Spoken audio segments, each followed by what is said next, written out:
Great leadership today requires more than strategy. It demands soul. In this episode, I sit down with Valerie Sandjivy, global executive coach and founder of EllipsUS, to explore how leaders can thrive by balancing structure with intuition.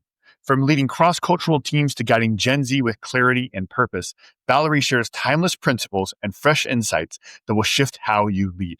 If you want to lead with more presence, adaptability, and impact, this episode's for you. Welcome to the No Limits Leadership Podcast. We discuss ancient wisdom, real-world experiences, and the latest concepts on mastering leadership of self and others. If you're committed to maximizing your life and your impact on the world, you're home.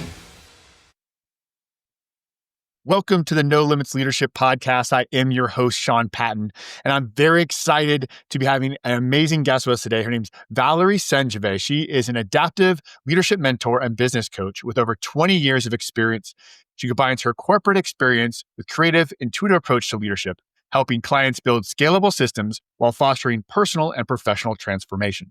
And she is coming all the way from France. So this is we're cross transatlantic episode right now. So thanks for, staying up and being up with us today. Thank you, Trent, for having me in the podcast. Yes, I'm calling from France, Paris, actually. Paris, yeah. What time is it there?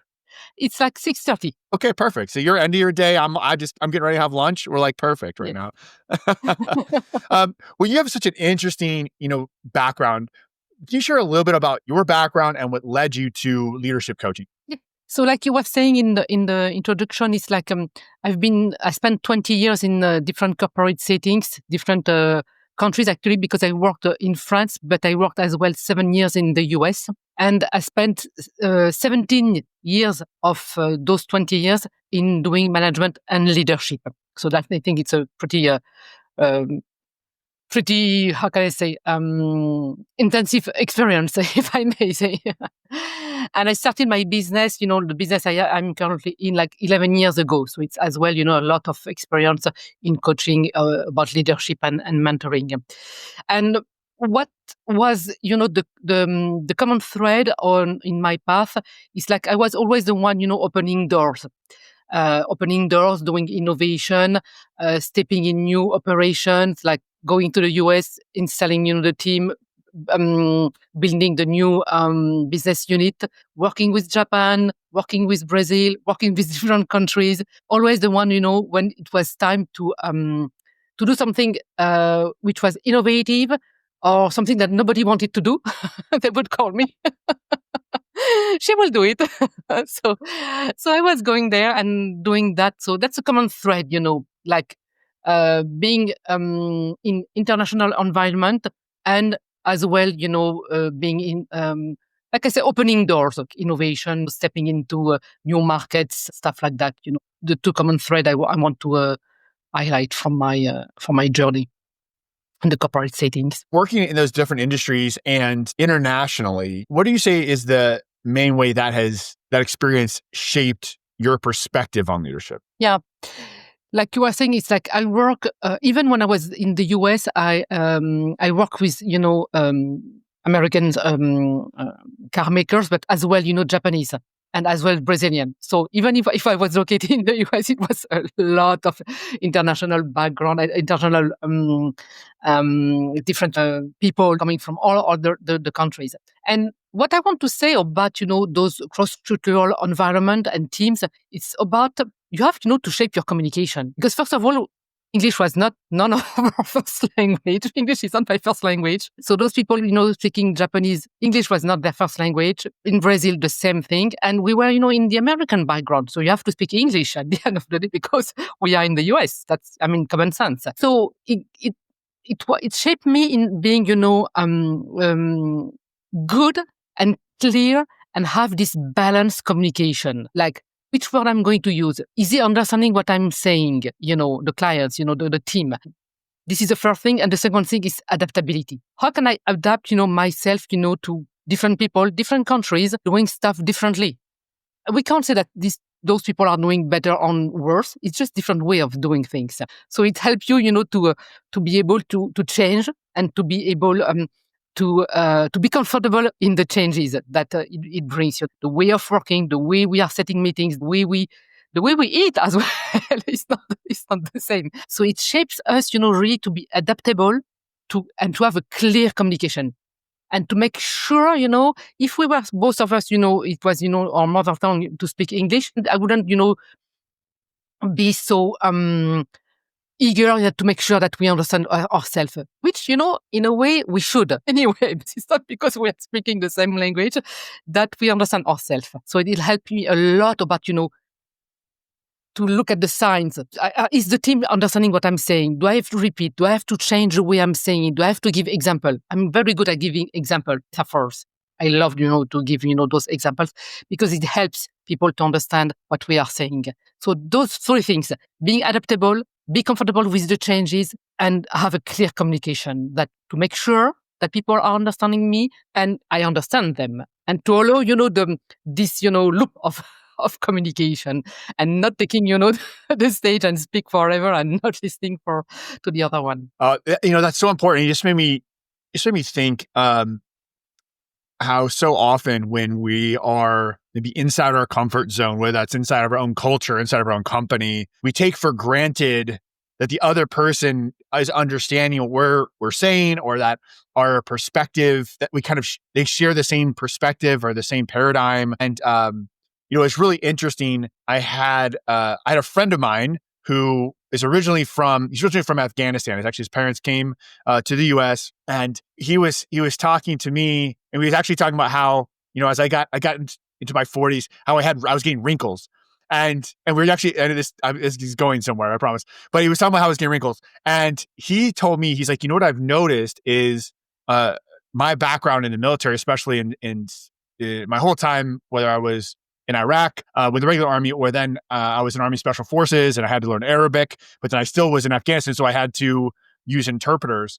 And he's like, what I've noticed is that people that have worked with other cultures, or especially have worked through interpreters, are very expressive in their facial gestures. He's like, I think that's, I've noticed, like, you're getting wrinkles. Like, so when you talk, you're very expressive and trying to communicate non-verbally.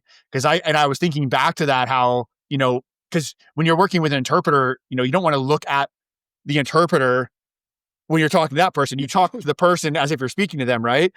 But they're looking at you, but they don't understand anything that's coming to your mouth. So you're literally at the moment completely communicating non-verbally and then hoping your translator gets it right. And I think that's just an example of that experience. I think it's why it's so important for leaders to travel and to go work with other cultures and get out of their comfort zone, because you are so right that when you do that, you just become so much more aware of the nuances of communication and picking up on social cues. And, I remember anytime I would go to the Middle East and I would come back, I know you've got some family originally from India. Maybe they have this there, but, when they would talk, they would always put their hand on their chest as like thank you, or, as a greeting. And I would started doing that everywhere. I'd like meet someone, out at the bar in Nashville. And I was like, oh, nice to meet you, holding the hand on my chest, like I was in the middle of the desert or something. And they were just looking at me like I was a weirdo. So it's so interesting how, I think that, the awareness that comes from those cross-cultural environments can really be a superpower when it comes to communication. It is, because as well, like with Japanese, and because I work a lot with Japanese, and you bow, in terms of respect. Oh, yeah. So we do that. So I picked up on that, and it's very important, like you are saying, like travel, because when you get out of your comfort zone, then you shape as well the way you hear. Because, like I speak with an accent, and you have no problem to hear me because you've been in this multicultural environment, but other people could, because, they are not used to that. And the world is like this. There is so many people, like traveling and all the time. So we have to get used to that.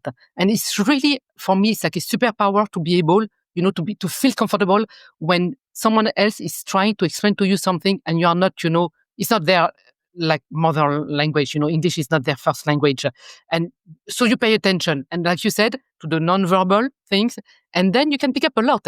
But this, you keep it afterwards. This, you keep it, because I'm sure that I bet you that you are still using that nowadays because it's a skill that you have, and your body is helping you to understand everything, like what's going on in the environment. Like when I am in the subway, I'm always, not looking, what people are doing, but, very being very, here, present. That's what we are building as well, presence. And leadership, you need to be present. You need to be present about your mission. You need to be present with your team. You need to be present in what you are doing, be present in what you are feeling, So that's a big, skill to have. And definitely traveling and being in different, countries and being out of the comfort zone is helping tremendously for me. And so you mentioned, using metaphors. You mentioned, really emphasizing the nonverbal and being aware. Are there any other ways that leaders can adapt their communication style so it works more effectively in different cultural environments? Yeah, for me, one of the keys is don't hesitate to ask questions. Don't, we are the leaders. We are in charge. Most of the time we are in charge and we are asked to be in charge. So be in charge. And it's not because I am in charge that, first of all, the team doesn't have, questions. And it doesn't mean that I have good answers as well. So for me, it's working team, like a team. It's not me knowing everything, but it's me showing where we are going for different reasons. That's where we are going. And to have everybody, here, like I always give this image, it's like being a leader is not walking in the front and the other one behind. It's really shoulder to shoulder. But I'm showing where we want to go because this is where I'm, how can I say that? This is my job, to show you. But I can, relate on the other one, the people from the team to have, as well, good insight, to have, good questions. And if I listen to them, then we will grow faster all together. I shouldn't, as a leader, we shouldn't think that we have all the knowledge, and we shouldn't think that we should have all the knowledge.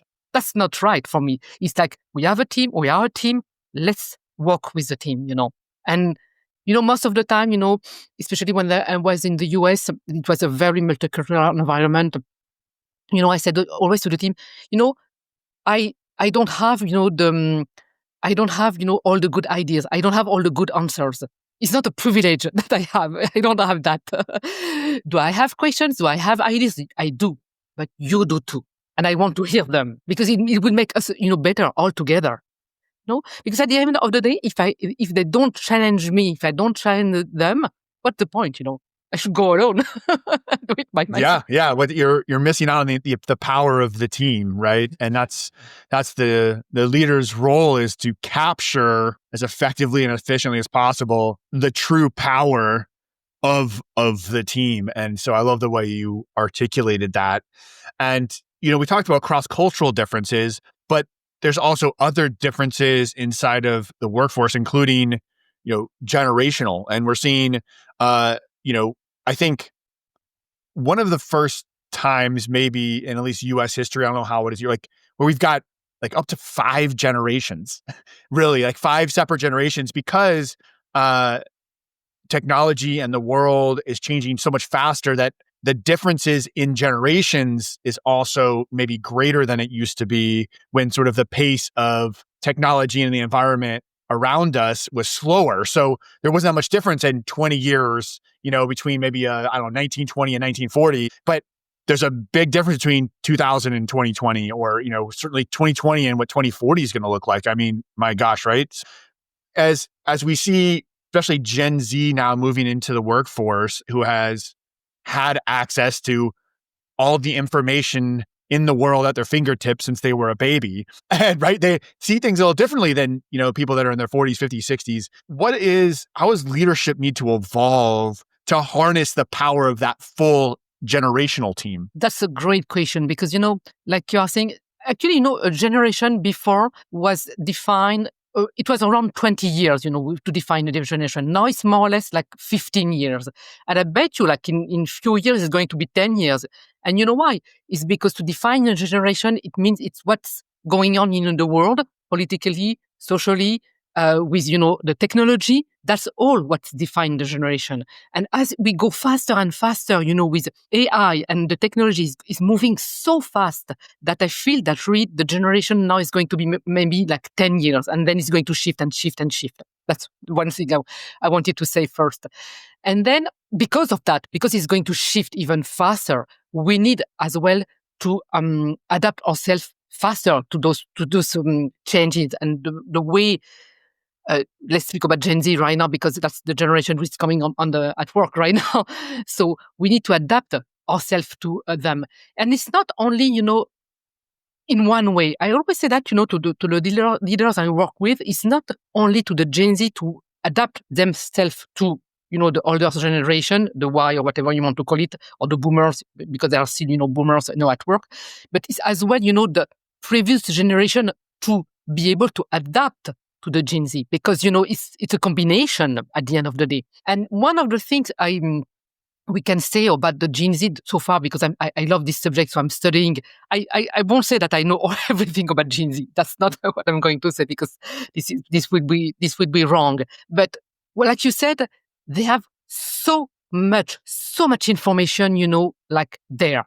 So I don't ask, my leader. I don't ask, my boss. I don't ask necessarily my colleagues. I'm going to ask ChatGPT. I'm going to ask Google, about the answer. I'm not asking, my boss that I didn't answer. I'm going to to see what the internet is saying about that, what ChatGPT is going to say, or any AI. So it's kind of like, how can we even build more this communication? Because the communication is going to be, between the team member and the technology. How can I, foster a space where there is as well communication, with the leaders, the teams and everybody? How can I foster that and not allow only to have this one-way communication, with technology, which is great. I'm not, questioning Google or whatever. It's not the point here.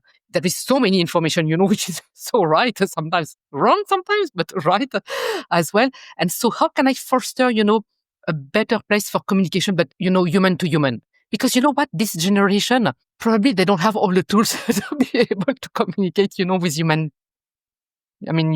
beings. So that's something. And why do we need this communication? In order for them and for us, all together, to understand what they want. Because, as much as ChatGPT is good and brilliant, it's not going to give you the next position. Because I am, the one, saying, what's happening here in my company, So how do we have, this good combination of good communication, but with, human beings? And as well, how can I understand even faster what do you want to do in your career? Because we can see in the Gen Z that there is this combination of being, I want to say selfish, but not necessarily in the bad way of being selfish, but it's more like, what's in there for me? Okay, what's in there for me in your company? Why do you want me? What do you bring for me? What do you bring to me, with your company? And like the older generation, the boomers and the X, it was like, what can I bring to the company, like me? But now we start to see, like in the Y and with the Z, the Gen Z, it's like, what are you offering for me to grow faster? And what is the interest that you have? What can you give me, like is going to interest me, to stay here and to grow, older, if I can say that. Even if I know Gen Z are not going to stay 20 years in the same company, we have to be okay with that. So it's like, what's in there for me? And then there is as well this topic of authenticity. I like to bring that because this is a generation which is very authentic. I have, teenagers around me which are part of this generation. They ask me questions that I wouldn't ask myself when I was their age.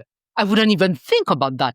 Of course, the ability to access all this information helps a lot. But they ask, themselves questions that I wouldn't ask. 15 years old, they ask question, what do we need? Why do we need to do that? Why do we need, to work like this? Why should I do like my parents? But there is no should actually. What's in there for you? I always say that, what's in there for you. And that's what we need to adapt ourselves as leaders, because we need, to find this right combination of how I'm going to bring something to you and how you are going to bring something to you for as long as we are going to be together. And don't expect me to be there, for 20 years. I won't. And I don't want to, because, you are going to grow, and that's fine with me. So It's such a subject. Yeah, no, I love that. And, I think that's why, to me, leadership moving forward is sort of the answer to all of that, right? Work, especially with, I feel like, younger generations, is so much more than sort of the transactional viewpoint that maybe it was 20, 40 years ago. And I had a mentor of mine I was working with, and he had this great question that I've stolen now to ask leaders, which is, everyone says, well, I want to work with top talent, right? I want the best people on my team. I want all that. And he just said, flips it around. Okay, outside of compensation, why does top talent want to work for you? So if you take away the transactional part of this is how much they get paid, you're going to get paid this much and get this benefits. It's like, well, I'll go somewhere else and they'll pay me, $5,000 more a year, $2 more an hour. So you're like competing on price. But like outside of that, speaking to the point you were talking about, like, what are you providing them? And are you having conversations about what they want? And so I love how you brought that up. And also, you really inspired me as I thought about some of your answers there of maybe it's even, I'm interested in your take on this. Maybe it's even more important for us leaders to look at what are the universal, timeless principles of human beings, right? Like look back, like what has stood the test of time when it comes to leadership and mindset, and human dynamics for 1,000 years, because those probably aren't going to change. The latest and greatest things from the 90s or 2000s. But like, if you look back to like what stood the test of time in terms of like, what do human beings want and what is universal across cultural, across ages, like who are we as human beings and what drives us? And it may be even more important as leaders to really understand that than any other time in history, because the surface level things are going to change so fast. Definitely. And I love that. I love that what you're saying, because it's so true. It's like at the end of the day, like you said, it's not only about money. It's not only about transactional, things. It's as well, at the end of the day, why are we doing all that? Like you're saying, what's the purpose, of being even here, in this human suit? What's the purpose? What's happening? And it's not only, to make money. It can be. I mean, money it shouldn't be an issue. Shouldn't even be a topic for me. It should be. Money is only a byproduct, and it's there. It's great actually. It's to be there, but it's not, the end goal. Even if this generation is speaking a lot about money, I don't know if you have that around you, but they are speaking a lot about money, because, like they said, money shouldn't be a problem. Money shouldn't be an issue. But they saw their parents having issue with money, but they don't want that. And when we speak about that with them, it's like, but what would you do with all the money? And then that's where we see, about the creation, And so that's why when I speak about leadership and all this, what is the purpose? What's behind? What is flowing through us? And that's why I always speak about the 4 pillars of the leadership being the vessel. The vessel, who is going to allow this other energy to come in and to be able to be held into this vessel. The vessel is like the 4 pillars. We can see that, like self-led, leading others, emotional intelligence, like you said, and the soul care. This is for me the vessel. But what for? I always ask the question. That's one of my favorite questions. Why? Why? What for? So why do we need that? Why do we speak, like when we refer to leadership, when do we always, everybody's saying the same thing. We need that. For me, it's the vessel to hold what? Something bigger, which is, for me, the energy, the frequency, whatever you want to call it, it doesn't matter, which is a creation. So how can we create, Because that's what we are doing here in the world. We are creating, actually. We are the biggest creator. So what do I want to create?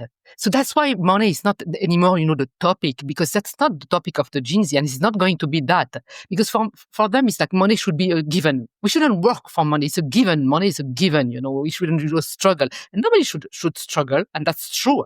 So, but to do what? What are you going to do with your life if there is no money struggle, which is perfect again. So that's not, if money is not anymore, the end goal. And I'm not saying that it was the end goal for any other generation, but let's see that with this viewpoint. If money is not anymore the end goal, what is?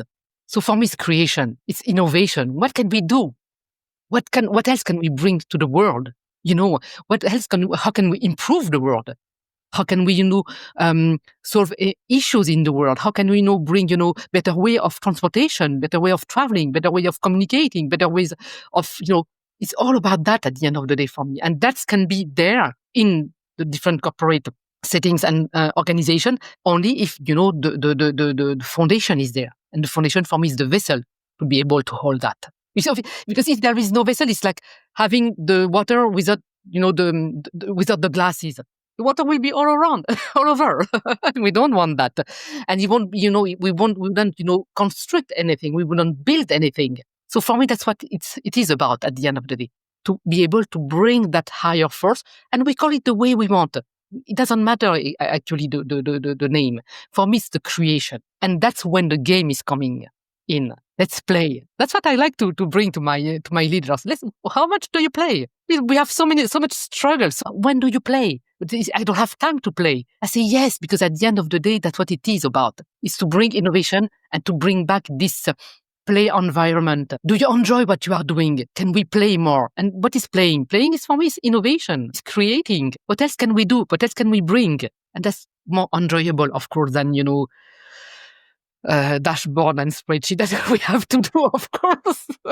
We do have to do that. No, I love that. There was a guy who was, I don't know if you've heard of him, but he was an American sort of philosopher and thinker, kind of new age thinker around like 60s and 70s, named Alan Watts. Are you familiar with Alan Watts? That's a name I heard, yeah. Yeah. So it's funny because I follow some of his stuff, and I just posted a quote from him yesterday that says, man suffers only because he takes seriously what the gods made for fun. Yeah. Oh, this is perfect. I needed that in that moment because it's a reminder to me too that it's like I love how you said, how can this be fun? How can this be play? If we create a culture of fear and scarcity and it's never enough, we're always driving, we get pushed into our stress response. We're in this fight or flight mode and we tense up, and it takes away our creative thinking. It takes away our ability to create and be open to new ideas. And we're operating from this place of scarcity and fear, which not abundance and joy. And we are not our most creative, high thinking, high functioning selves when we're, in that stress response. And you can't. Actually, you can't, because you spend all your energy of, surviving. I've been in surviving mode, for almost a good chunk of my life, always surviving, because it was the environment. And what, at one point, what made me shift, it's not because I got out of survival mode. Because, I think human being, this is something that is probably a preset, in our reptilian brain.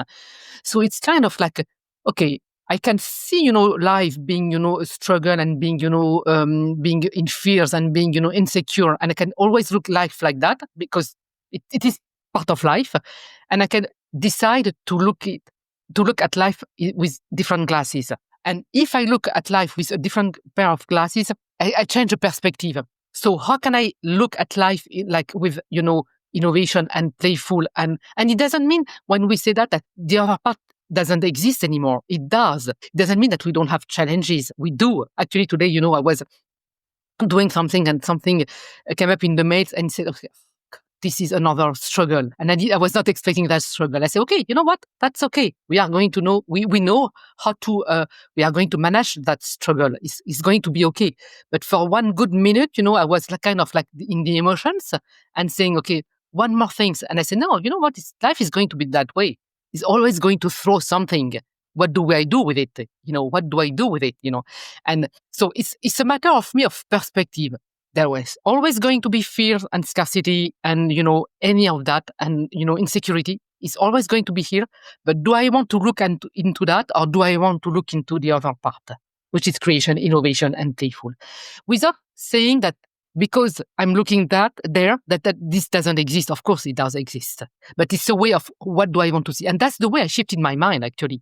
Because I was so much in like healing, I have to heal myself because there is something wrong with me, because I feel insecure all the time. There is something wrong with me. So I was, going in this, spiral of healing, myself, and which I learned a lot. And I said, you know what? If I can go into this spiral of going down and trying to find, the root cause. I can go up and, trying to find, another root, which is, innovation and game and playful. Doesn't mean that I am in La La Land. Definitely not, because I know there is still, like I said, spreadsheet and dashboard to fill in. But how do I want to look into that? It's really a perspective that I want to bring to leadership today. And so that shift in mindset, you have you have work in neuroscience and using neuroscience and changing your mindset and shifting perspective. So how does neuroscience help us understand and improve leadership behaviors? That's a tool that I didn't work with it, but I had a teacher, in neuroscience, because I said, to leaders that I work with, I said, how can you have your brain working with you and not against you? What does it mean? It means that we all have, conditioning mind. We all have limiting beliefs. We all have emotions. It's not going to go away. We all have that. It's coming, from generation, and it's useless to blame the generation before us. It's useless. It is what it is. I'm here now. What do I do with that? And this tool of neuroscience is a beautiful and powerful tool that everybody can use, like right now, right here. It's a way to shift your mindset. And it's shifting as well, at the neural pathways. You can shift. And I always give this example, to the clients. If you keep choosing the same path when you go for your walk, you always go from here to here, always choosing the same path. This path your brain knows. It's like when you going, from work to home or home to work, you don't even have to think, you don't even remember passing through these lights. You don't remember crossing the bridge. You don't remember, parking your car, in your basement or wherever, in your garage.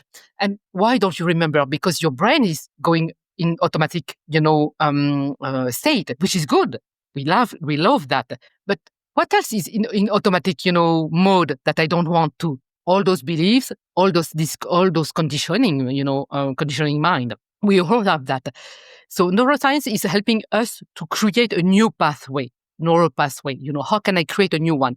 So of course, at the beginning, it's difficult. When, it's first of the year, you make all those, great, how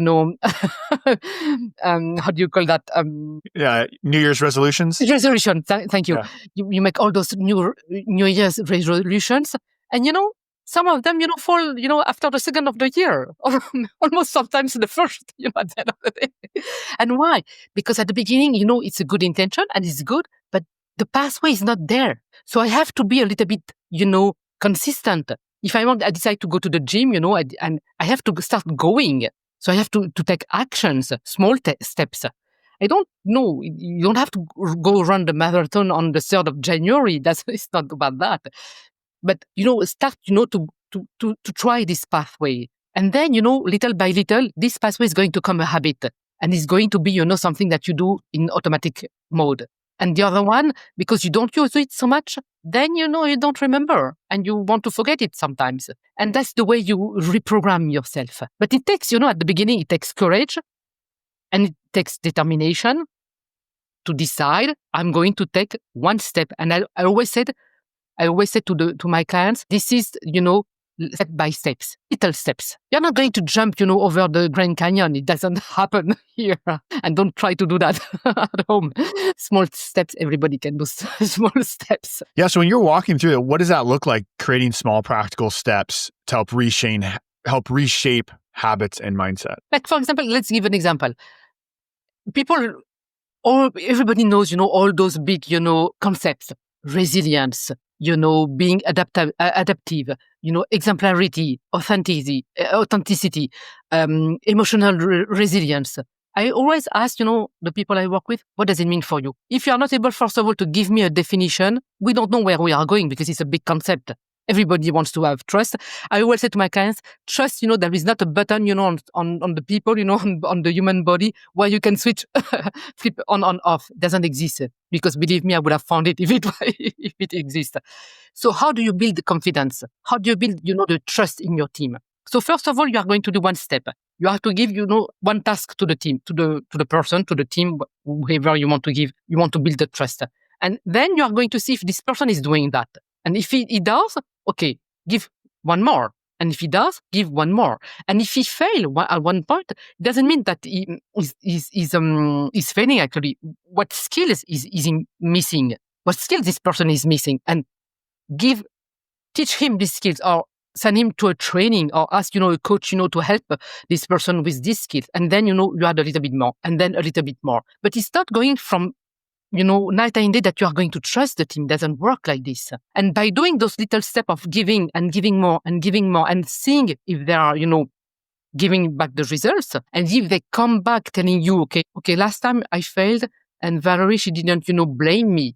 She helped me to understand where I was, failing. I don't like this word of failing, but for lack of other words. And she explained to me, but if I start, to yell at the person and blame her or him and lash out because, they fail, what kind of leader I am? So they won't come back next time if they are doing a mistake. They are going to hide it, very well. And we are going to find it later on. So that's the way, one step. What can you give, And it's like, actually, it's like when you want to do that, you do the same thing as a parent with your children. So first of all, I'm going to go with you at the bakery or at the store. And then next time I'm going to stay here and I'm going to look at you going there. And next time I'm going to stay home and I'm going to monitor you on my phone and to look where you are going. And next time, I know that you know how to do it, and I'm not going to monitor you anymore. I know you know how to do it. That's the same way. Yeah.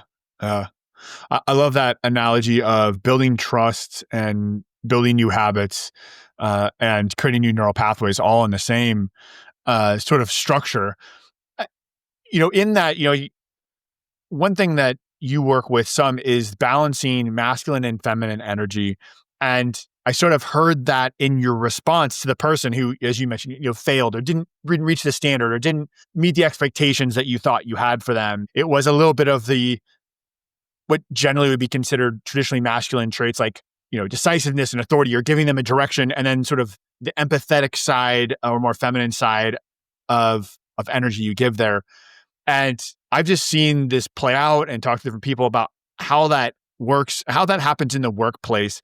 And, I guess let's start with how do you define, I guess, the balance between masculine and feminine energy when it comes to leadership? Yeah, I started to speak about that earlier. It's like, for me, the vessel I was speaking about with the 4 pillars is the masculine energy. You need structure, you need foundation. That's what it is. To allow the feminine energy, which is more about, intuition, wisdom. And every leader, when you speak about them, when they have all those ideas, where is it coming from? I mean, I know that we are smart people. It's not the question, but where is it coming from? And why the other one don't have those same ideas? What I'm connecting to? What I am connecting to? So it's basically intuition. It's as well, for me, it's like all the feminine pillars, if I can call it those ways, is like, how can I nurture?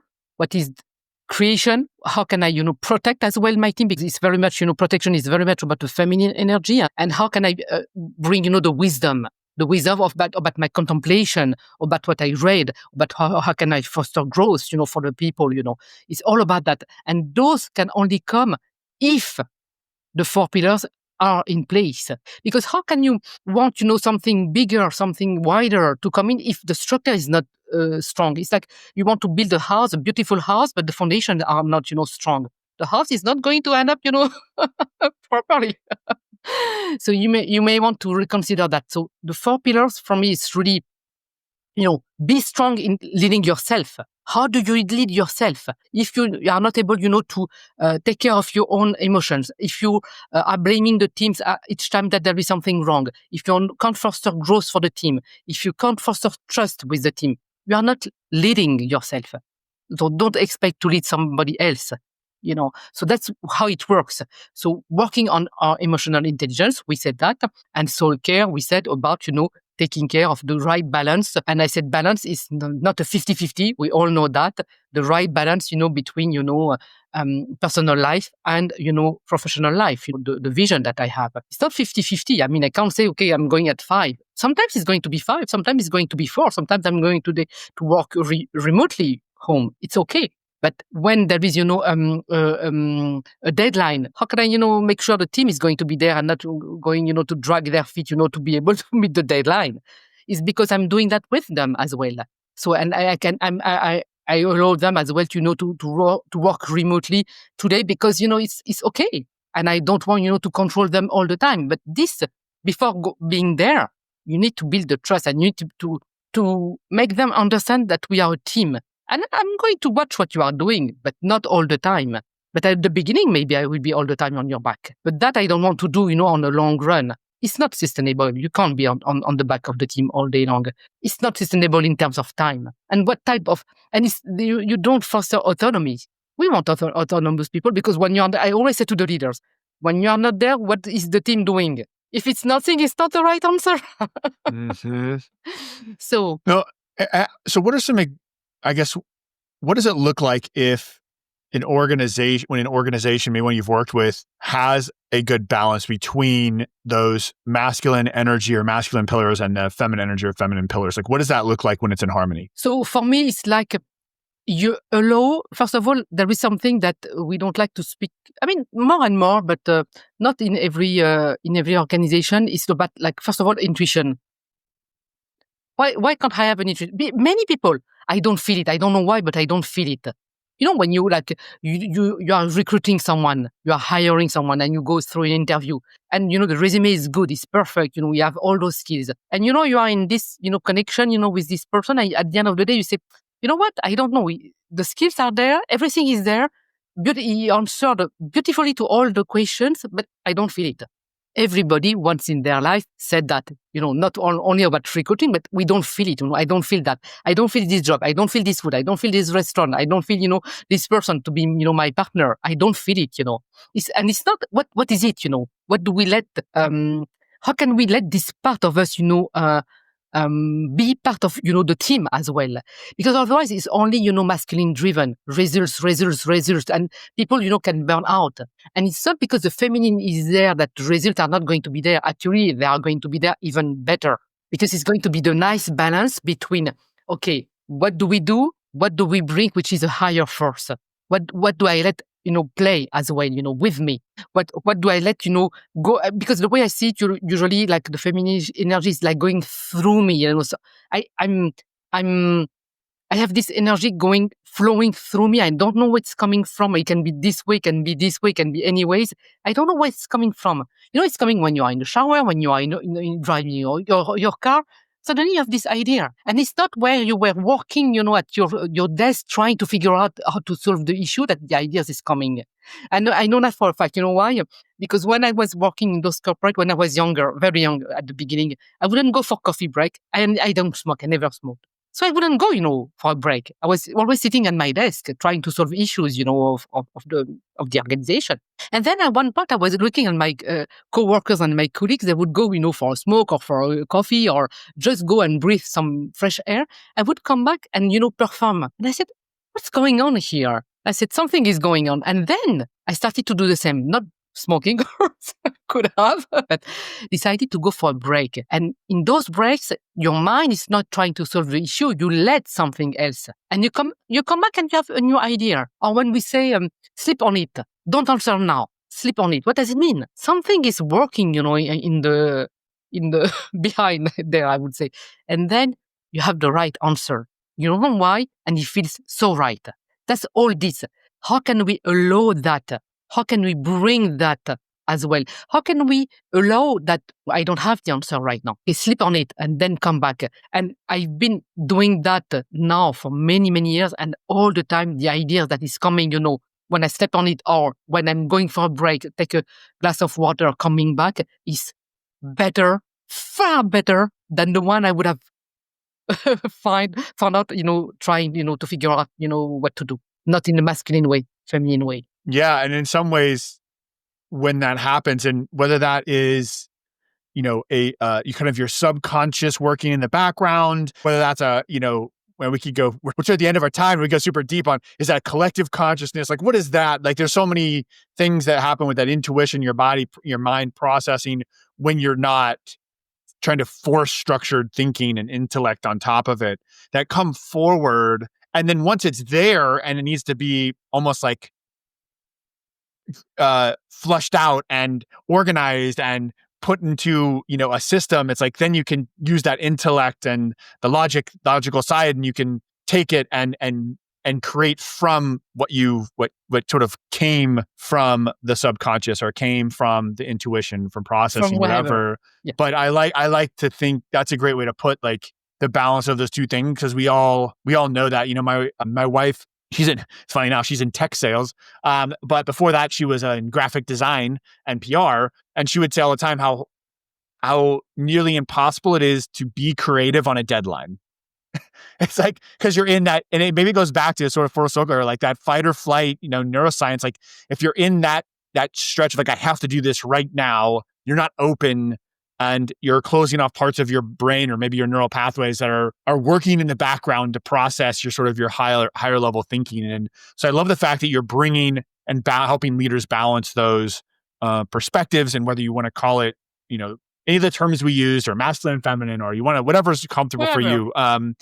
I think we can all agree that our best ideas come, in the shower, or, what happens for me is when I'm at the gym. And I literally started doing this where, one, I'm taking like a pre-workout. So I'm like, I've got caffeine run through my system. I'm at the gym, I'm working out, and I literally have in my little like satchel I have with me, I started carrying around a tiny notebook, because all these awesome ideas come to me when I'm just like sitting there working out, and I'm thinking, and it's like, and so I just have to write them down and capture them and bring them back. And so, wherever that works for you, I love that.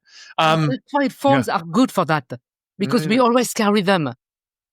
My phone is full of notes that I had at the gym, when I get out of the shower, when I'm driving. So that's good, because you can record. You don't have to type. You can record. So I'm a good recorder, because I record so many things. You're right. It's coming at the gym. Agreed. All the time. Valerie, this has been awesome. So all the things we talked about, or maybe something we didn't get to, is there kind of one final message you want leaders to take away from this conversation? One final message would be, I think we covered a lot.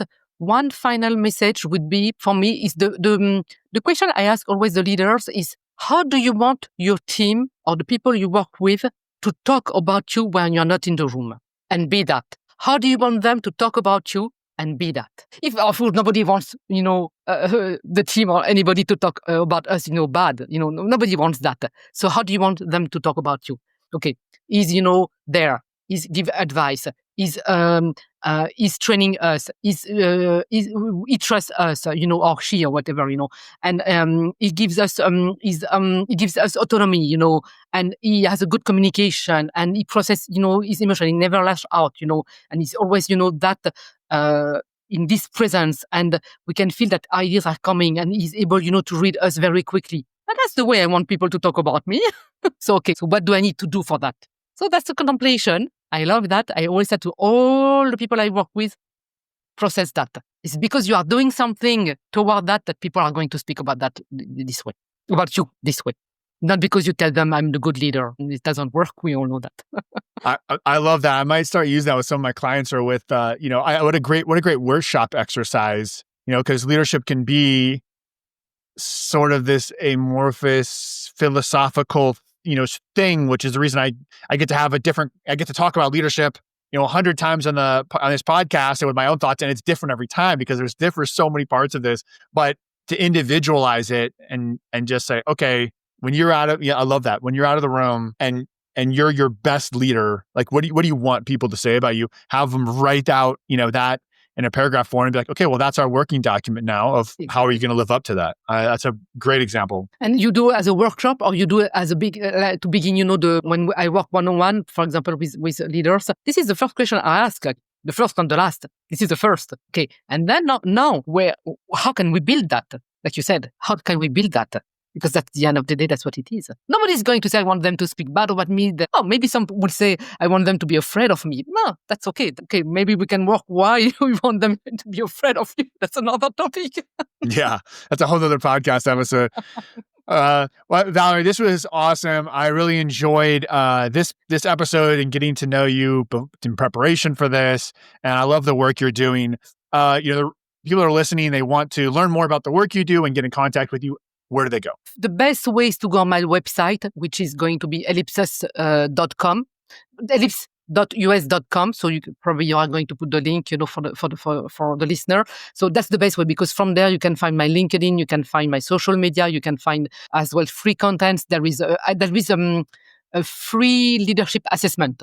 It's free. It's like with the 4 pillars and the part with the feminine energy, as well. So and there is an assessment which is free. You can take it, and then you can reach me out if they want more information. It's all open. And I love this kind of things. Yeah. Yeah, this is a fantastic conversation, Valerie. All right. Well, I'll let you enjoy your evening there in Paris, and I'm going to go have lunch. So it was, thank you so much. I look forward to chatting again soon. Thank you. Bye-bye. See you, Sean. Free audio post-production by alphonic.com.